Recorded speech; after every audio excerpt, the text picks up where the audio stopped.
সিরিজের একটি অঙ্ক ছিল, সিরিজের ফাঁকা জায়গায় কোন সংখ্যা হবে।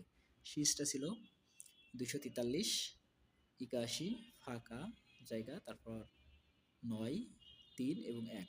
তাহলে এই ফাঁকা জায়গাতে কোন সংখ্যা হবে আমাদের কিন্তু সেটা বের করতে হবে। ওকে, আমরা যদি দেখি, একটু ভালো করে খেয়াল করি, প্রথম দিকে একটা বড় সংখ্যা দিয়েছে, এটা দেখলে আমাদের অনেক ভয় লাগতে পারে বা ভয় কাজ করতে পারে। আমরা একটু এই দিক থেকে দেখি, এখানে কত আছে 1, তারপরে কত আছে 3, তারপরে কত আছে 9। তাহলে এটা যদি আমরা একটু ভাবি যে কত 1 1, আমরা এখানে 3 পাওয়ার 0, 3 পাওয়ার 0 মানে কত 1, তারপরে 3 পাওয়ার কত 1, 3 পাওয়ার 1 মানে 3, তারপরে কত 9।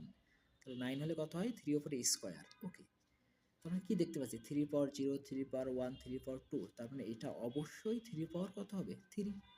তারপর এটা 81 কত হবে 3 পাওয়ার এটা হয়ে যাচ্ছে কত 4। তারপরে এটা যদি 3 পাওয়ার 4 হয়, তার মানে এটা আমার যত বড় সংখ্যায় থাকে আমার হিসাব করার প্রয়োজন নাই অবশ্যই। তাহলে এটা 3 পাওয়ার 5, 3 পাওয়ার যদি আমরা 5 করি তাহলে 243 হবে, 3 পাওয়ার 4 করলে 81 হবে। এটা ঠিক ঠিক আছে। তাহলে আমরা কি দেখতে পেলাম যে ফাঁকা জায়গাতে কত আসছে 3 পাওয়ার 3। তাহলে 3 পাওয়ার 3 মানে কি, এই 3 পাওয়ার 3 মানে বসানো যায় 3টা 3, 1 2 3। তাহলে 3 3 কে 9, 3 9 27। আমরা দেখতে পাচ্ছি আমাদের অ্যান্সারটা কত হবে 27।